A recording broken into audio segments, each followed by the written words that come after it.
চিতার আগুনে আমায় পোড়াবি যখন, সাবধানে পড়াস রে যেন পড়ে না রে মন।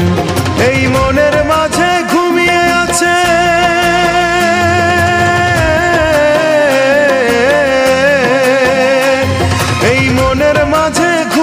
আছে এমনই একজন, তার গায়ে লাগে না যেন চিতার দহন, হায় রে চিতার দহন।